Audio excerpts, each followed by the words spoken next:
We are in Genesis 19.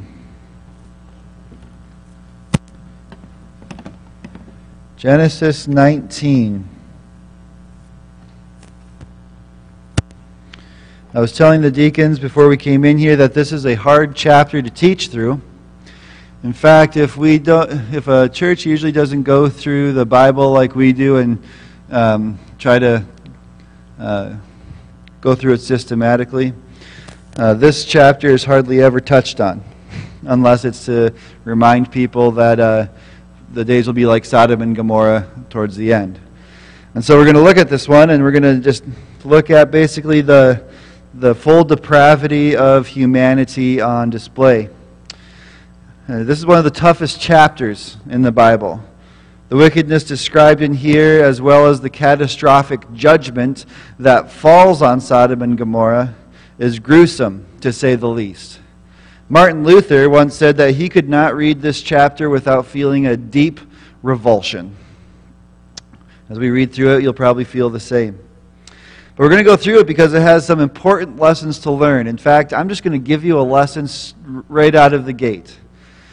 What we see in this chapter is a picture of the final overthrow of the wicked that will occur at the end of all things.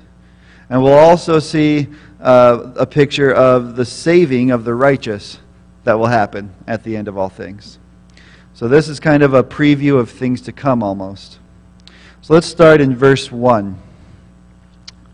Genesis 19, starting in verse 1. The two angels came to Sodom in the evening, and Lot was sitting at the was sitting in the gate of Sodom. When Lot saw them, he rose to meet them and bowed himself with his face to the earth and said, "My lords, please turn aside to your servant's house and spend the night and wash your feet. Then you may rise up early and go on your way." They said, "No, we will spend the night in the town square." But he pressed them strongly, so they turned aside to him and entered his house. And he made them a feast and baked unleavened bread, and they ate. But before they lay down, the men of the city, the men of Sodom, both young and old, all the people to the last man, surrounded the house. And they called to Lot, "Where are the men who came to you tonight? Bring them out to us, that we may know them." Lot went out to the men at the entrance, shut the door after him, and said, "I beg you, my brothers, do not act so wickedly. Behold, I have 2 daughters who have not known any man. Let me bring them out to you, and do to them as you please. Only do nothing to these men, for they have come under the shelter of my roof." But they said, "Stand back." And they said, "This fellow came to sojourn, and he has become the judge. Now we will deal worse with you than with them." Then they pressed hard against the man Lot and drew near to break the door down. But the men reached out their hands and brought Lot into the house with them and shut the door.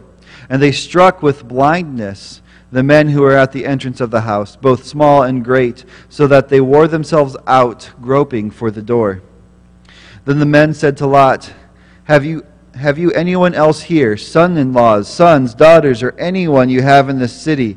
Bring them out of the place, for we are about to destroy this place, because the outcry against its people has become great before the Lord, and the Lord has sent us to destroy it."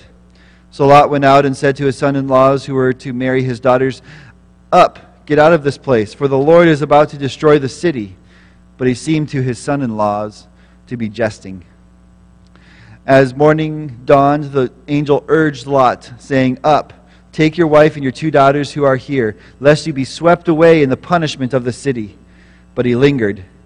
So the men seized him and his wife and his 2 daughters by the hand, the Lord being merciful to him. And they brought him out and set him outside the city. And as they brought them out, one said, "Escape for your life. Do not look back or stop anywhere in the valley. Escape to the hills, lest you be swept away." And Lot said to them, "Oh no, my lords. Behold, your servant has found favor in your sight, and you have shown me great kindness in saving my life. But I cannot escape to the hills, lest the disaster overtake me and I die.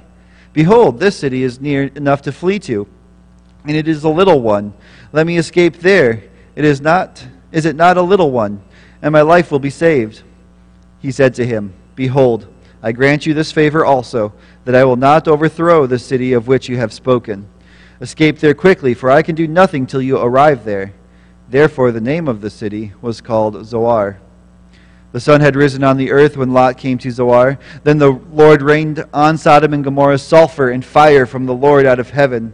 And he overthrew those cities and all the valley and all the inhabitants of the cities and what grew on the ground. But Lot's wife, behind him, looked back, and she became a pillar of salt. And Abraham went early in the morning to the place where he had stood before the Lord, and he looked down toward Sodom and Gomorrah and toward all the land of the valley, and he looked, and behold, the smoke of the land went up like the smoke of a furnace. And so it was that when God destroyed the cities of the valley, God remembered Abraham and sent Lot out of the midst of the overthrow when he overthrew the cities in which Lot had lived.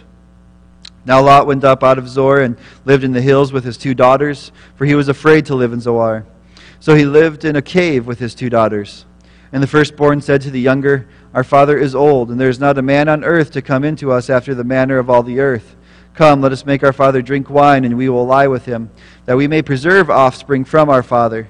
So they made their father drink wine that night. And the firstborn went in and lay with her father. He did not know when she lay down or when she arose. The next day the firstborn said to the younger, "Behold, I lay last night with my father. Let us make him drink wine tonight also. Then you go in and lie with him, that we may preserve offspring from our father." So they made their father drink wine that night also. And the younger arose and lay with him, and he did not know when she lay down or when she arose. Thus both the daughters of Lot became pregnant by their father. The firstborn bore a son and called his name Moab. He is the father of the Moabites to this day. The younger also bore a son and called his name Ben-Ami. He is the father of the Ammonites to this day. All right. Did you get that deep revulsion in you, that kind of like in your gut? This isn't a nice chapter. See, in verses 1 and 2, we see these 2 angels that had come to visit Abraham with God.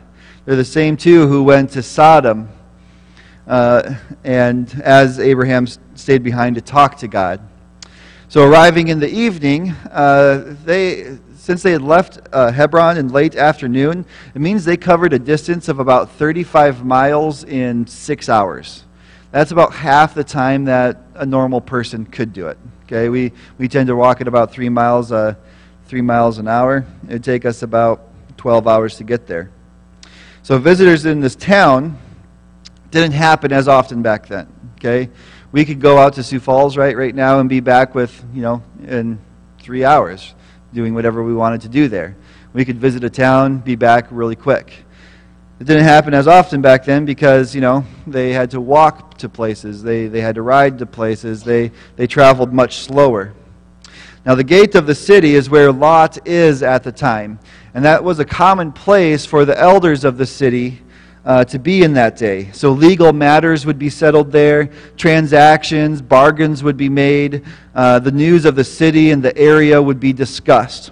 So Lot, by virtue of just how much possessions he had by this time, remember he and Abraham had so many possessions that they couldn't share the land, they had to split. So Lot, by virtue of his possessions, could have been a very influential person in Sodom. So when he sees the angels arriving, he approaches them and he invites them to his house. Okay, he isn't ignorant of the danger that threatens these visitors to this town. But the angels refuse at first. Staying in the town square was actually pretty normal in that day. You would just kind of sleep in the street. Again, you don't have cars that are going to run you over at that time. So that was what was normal. But look at verse 3. Lot urges them to stay with him. Why? What would have happened if they didn't stay with him?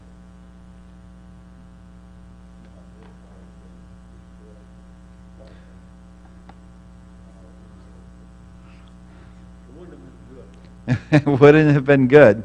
The men eventually come to Lot's door and ask permission. I don't think there would have been any asking of permission. There wouldn't have been anything barring those men from coming to these 2 visitors. Now the literal Hebrew here of what Lot did is this. It says, he pressed or pushed upon them with great force or with strong force, or with exceeding force. This is the picture of someone like grabbing these guys and saying, no, let's go, and kind of pushing them to where he wants them to go. See, he knows the danger that awaits them if they don't go with him, and so he is being very forceful here. But look at verse 3. Look at the end of verse 3. How does Lot show hospitality to these visitors? What's that? He fed them. Much like Abraham did, right? In the last chapter, Abraham was rushing around trying to get food and things for these visitors. Lot's doing the same thing. He kind of shows them the same hospitality that Abraham did. So, this story kind of starts out nicely, right? Other than the urging to come visit and stay with him, nothing's going too wrong yet. But look at verses 4 and 5 now. Now we come to the wickedness of the men of the city. Now notice in verse 4 that it is both young and old, and that it includes every single man from the city. The literal Hebrew is every person without end or without exception, is what it says. Every person without end and without exception is showing up at this door. Every man. The strength of numbers and just the fact that they surround the house demonstrates just how intent they are in doing what they want to do. How intent they are on doing what they want to do. And what do they want to do? They want the strangers so that they may, what? Starts with a K. You're just going to wait for me to write the answer, huh? No. They want the strangers so that they may know them. Now remember in Genesis 4,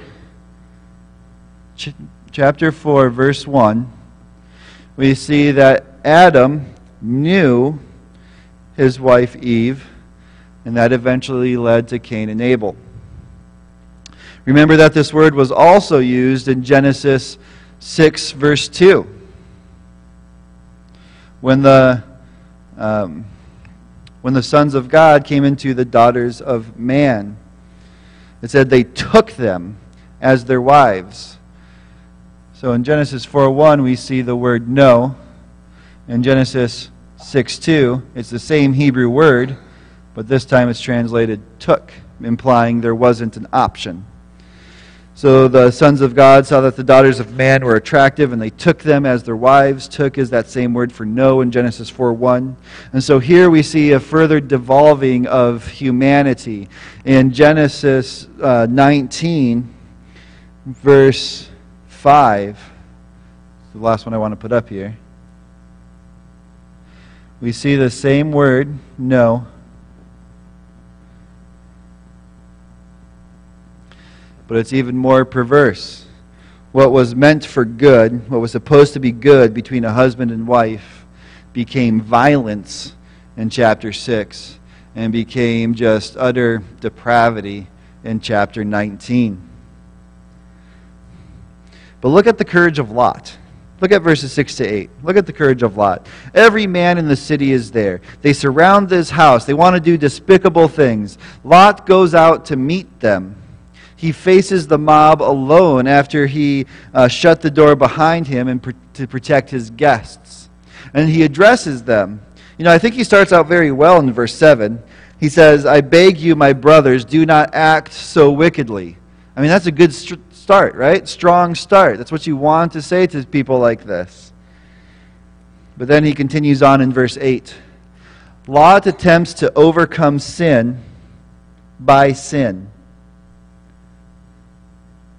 Have you ever done that before? Or thought about doing that before? Trying to overcome sin by sin. We often hear fight fire with fire type thing. Here he's trying to overcome sin by sin. Don't do this to my guests, he says. Do it to my daughters instead. Huh? Yeah, think about that. What he's actually telling them to do. Right. What kind of father would do that? Yep. So how do you explain Lot's decision to offer his own daughters to the mob? of men outside his door. What do you, because of the perversity? What do you? That's why he would rather see that for her, of his giving his daughter. Right, to see almost a different perversity, right? Right. Yeah. It's sin by sin. He's trying to go for a lesser sin, as it were. Yeah. Yeah, and women were not thought to be that important at that time. Yeah, I'm just going to say that he loses the Father of the Year award, right? Just straight across the board. So the men, they reject Lot's suggestion. Okay? They're like, no, we don't want that. More than that, they chafe at his rebuke in verse 7. They think he is judging them, which, I mean, they need to be judged. And so they decide to do worse to him than they were going to do to the guests in the first place. And they start pressing in to attack. And so in verses 10 to 11, the angels here, they're going to intercede on his behalf. But look at verse 10. It says, does it say angels? No, it says, but the men reached out their hands and brought Lot into the house. Okay, so the angels here are described as men because until this point, they have done nothing or said nothing to indicate that what they were to Lot and his family were angels. They were just acting as normal people, as it were. And I think this shows a bit better the sincerity of Lot. He didn't see two angels coming in and say, I better go out and show them hospitality. And for all intents and purposes for him, these were just two random men coming. And he was showing them hospitality and trying to protect them. So, I mean, Lot loses points, he gains a couple points here, okay, as he realizes who they were.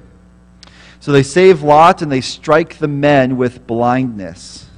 Now the word for blindness here, most commentators call it a mental blindness in the Hebrew. This means that the eyes can see still, but they can't see the right object. So turn to 2 Kings 6. 2 Kings 6.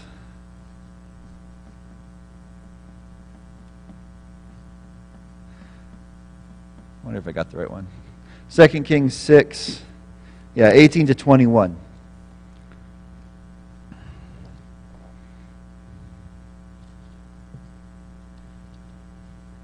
We're going to see the same type of blindness here, okay?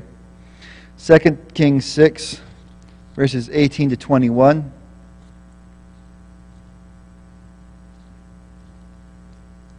This is what it says. And when the Syrians came down against him, Elisha prayed to the Lord and said, please strike this people with blindness. So he struck them with blindness in accordance with the prayer of Elisha. And Elisha said to them, this is not the way, and this is not the city. Follow me, and I will bring you to the man whom you seek. And he led them to Samaria. This is almost like a... Where's Jesse and Brianna when I need them? It's almost like a Jedi mind trick. These are not the droids you're looking for, okay? They can still see, but they can't understand that what they want is right in front of them, okay? This is almost a mental blindness. Does that make sense? Does the Star Wars reference make sense? You're going to have to all hold this over Jesse and Brianna now. Just tell them, man, Jesse just was whipping out Star Wars and you weren't there for it. All right, come back to Genesis 19. Let's look at verses 12 and 13. The men said to Lot, have you anyone else here? Sons-in-laws, sons, daughters, or anyone you have in the city, bring them out of the place, for we are about to destroy this place, because this outcry against its people have become great before the Lord, and the Lord has sent us to destroy it. See, the angels offer to save anyone connected with Lot. They will be spared for Lot's sake. See, apparently, the wicked owe more, I should say, to the godly in this respect than we usually admit. That often wicked people are saved because we're present. And we're going to actually see this in Zoar here in a second. But then the angels reveal what they're about to do. There's no ambiguity. The place will be destroyed. They themselves will be the ones to destroy it. So in verse 14, Lot goes out. As in, He went back outside his door, and he talks to his son-in-laws. The implication is that his son-in-laws were there. Every man from the entire city came to the door. It didn't say except his son-in-laws. No, his son-in-laws were part of this crowd. Lot went out and talked to his son-in-laws.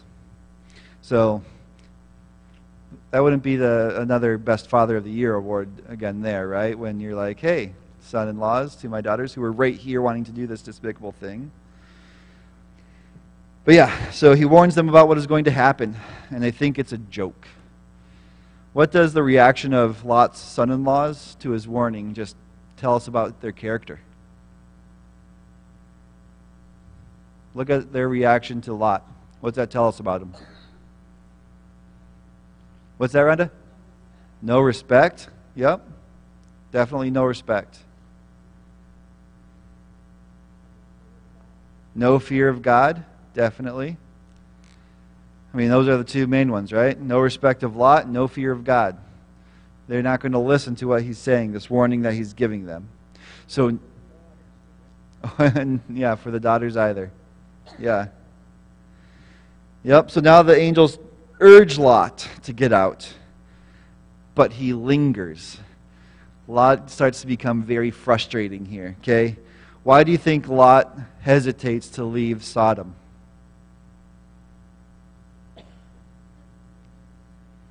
Because his son-in-laws aren't coming? That could be a reason. Yep. Maybe. Oh. Yeah, because of his possessions or his love for the city. Maybe his son-in-laws, when they thought it was a joke, made him think it was a joke. You know, maybe they influenced him. Either way, he should have left right away. And so the angels end up forcing him and his wife and his two daughters out. I mean, look at the middle of the verse. Look at the middle of verse 16. Why are they forcing him out? The Lord being what? Merciful. God was being merciful. Mercy is showing us, grace is showing us kindness we don't deserve. Mercy is not giving us the punishment we deserve. That's what's happening here. He is being merciful to Lot. Lot deserves this punishment now, but he's being merciful to him.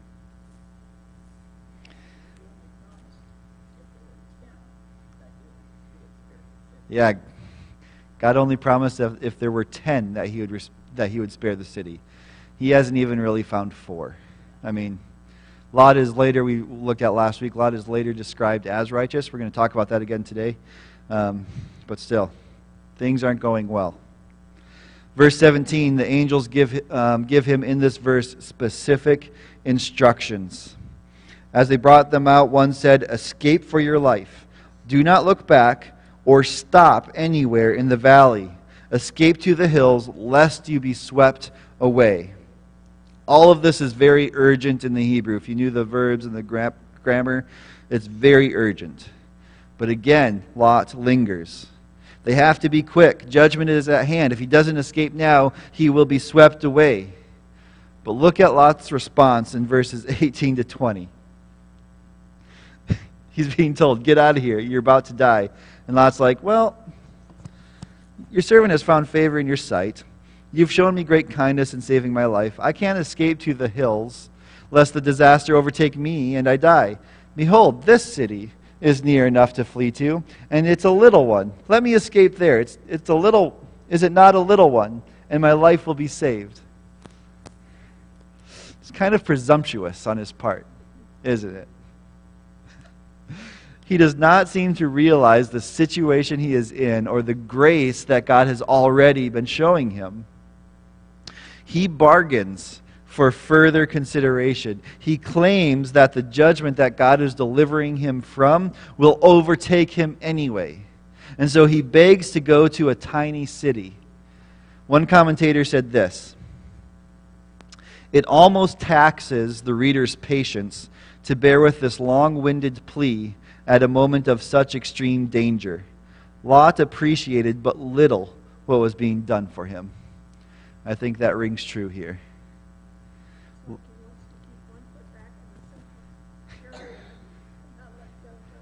Yeah. Trish said that it's almost like he wants to keep 1 foot back in this sinful area and not let go totally. Do we not see this in ourselves sometimes? We want to keep 1 foot planted on one side and 1 foot firmly planted, and we want to straddle that line. Yeah, that's what's happening. So Lot lingered, then he argued, and then he begged to go his own way. Abraham has shown obedience. Lot has shown rebellion.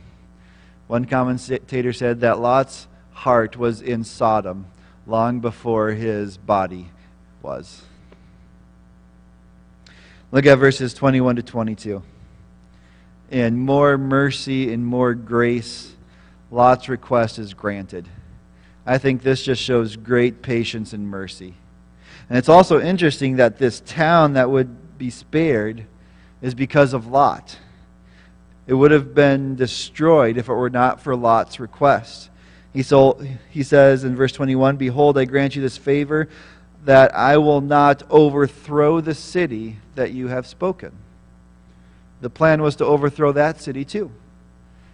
But it's being spared because Lot will be there. So Lot makes it safely to Zoar, or Zor. Zor in the Hebrew literally means tiny place. So when Lot was saying, "Isn't this a tiny city, this tiny city right here?" He's literally just saying Zor. Okay? God does not bring judgment until Lot is safe. In fact, in verse 22, it says that the angel could do nothing until Lot arrived in Zor. Now, only Sodom and Gomorrah are mentioned here, but take a second and turn to Deuteronomy 29. Deuteronomy 29.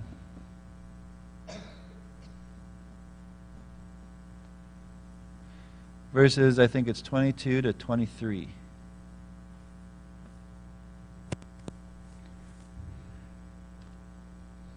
Yep. Deuteronomy 29, verses 22 and 23. This is what it says. "In the next generation, your children who rise up after you, and the foreigner who comes from a far land will say, when they see the afflictions of that land and the sickness with which the Lord has made it sick, the whole land burned out with brimstone and salt, nothing sown and nothing growing, where no plant can sprout. An overthrow like that of Sodom and Gomorrah, Admah and Zeboim, which the Lord overthrew in his anger and wrath." Do you see all four there? Sodom and Gomorrah, Admah, and Zeboim. Okay? So there's 4 cities there. What are those other 2? Go back to Genesis 14, verse 8.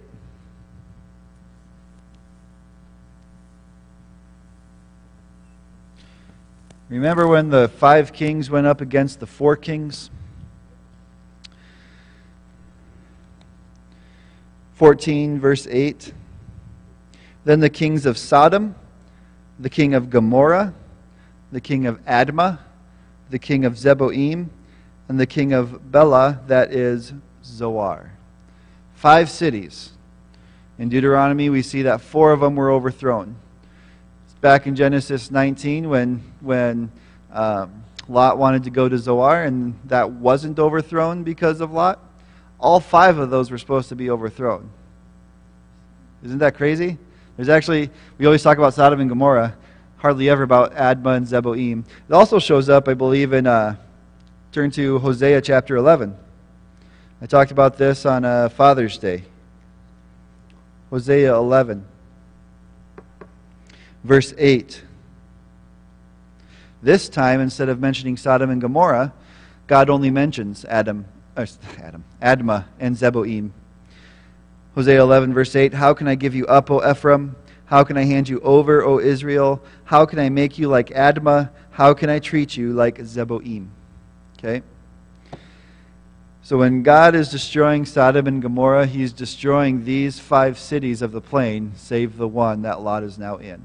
Okay? These cities, including Zoar, were allied together. God destroys all but Zoar.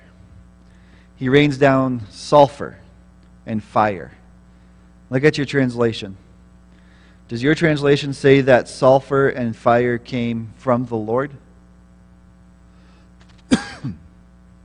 Yeah? This indicates two things. One, this wasn't a just random natural event, right? A volcano didn't just randomly erupt somewhere, and this is what happens as the result. No, this was coming from God. But secondly, this is a second indication of the Trinity, I believe, here. Look at verse... Oh, I lost it just now. Verse 24. Then the Lord rained on Sodom and Gomorrah sulfur and fire from the Lord out of heaven. The Lord did this from the Lord. Now, it could be just from himself, God the Father. This sulfur and stuff comes from God the Father. Or it could be two persons of the Trinity. It comes from God the Father and another person. So two people, it seems like, of the Godhead, are involved in bringing this destruction down on the valley.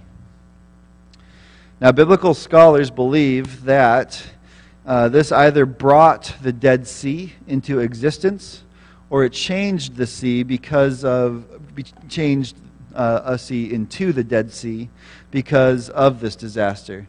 And the reason they think that, might not be able to see it low. Let me erase something. The reason they think that is because if this is the lake, or the sea, that's so artistic, I know. You're just weeping tears of joy to see that. So the reason that they think that the sea was changed into the Dead Sea is because of the geography of the Dead Sea. So the north side of the sea, I'm going to call this north, is about 1,000 to 1,200 feet deep. Okay?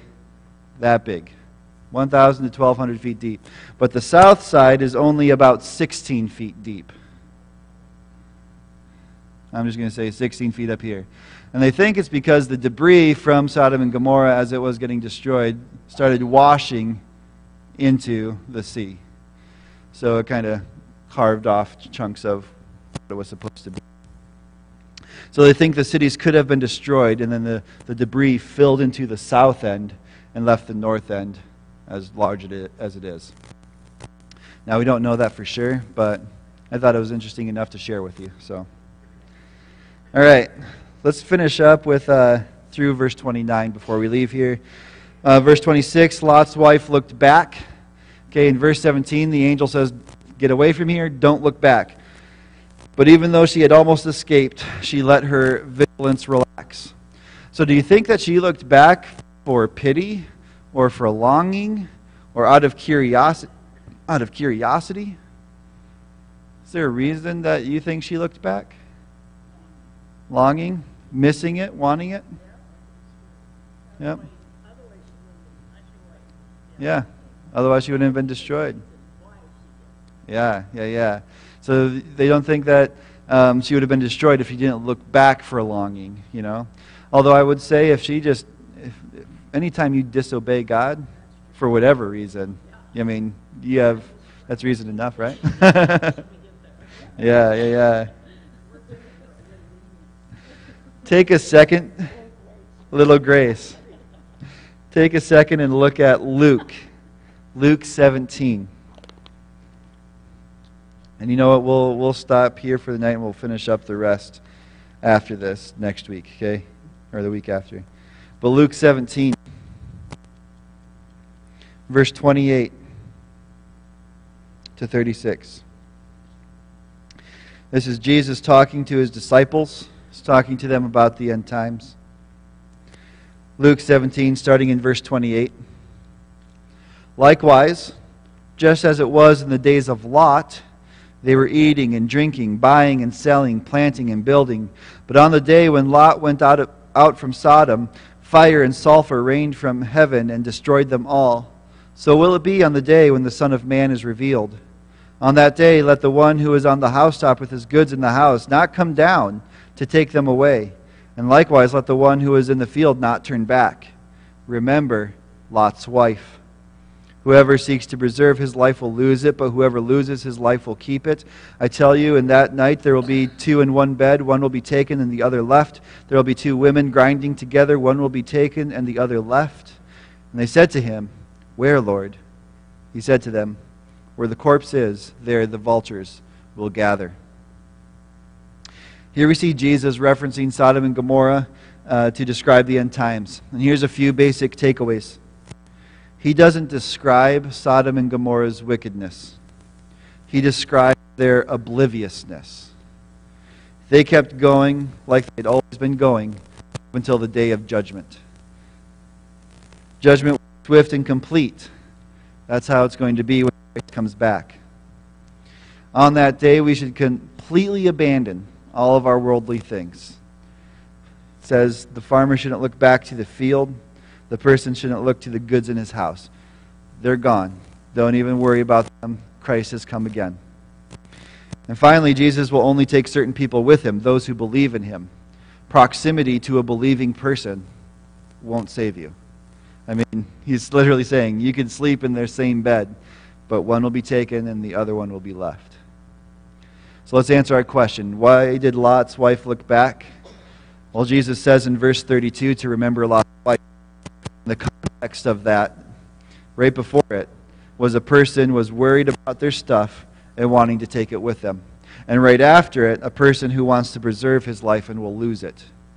So Lot's wife was most likely looking back because she was worried about her home. She wanted something. She wanted her possessions. Or she hoped that her home would be spared. Something along those lines. But that's why she looked back. And that's why we shouldn't look back, by the way, when Christ comes again. We're going to pause there, okay? We're going to cover the rest of Genesis 19 from then on out. So that'll be fun. It's been fun so far. All right, if you have any questions, let me know. I'll be happy to answer them. But otherwise, thank you for coming. Have a great night.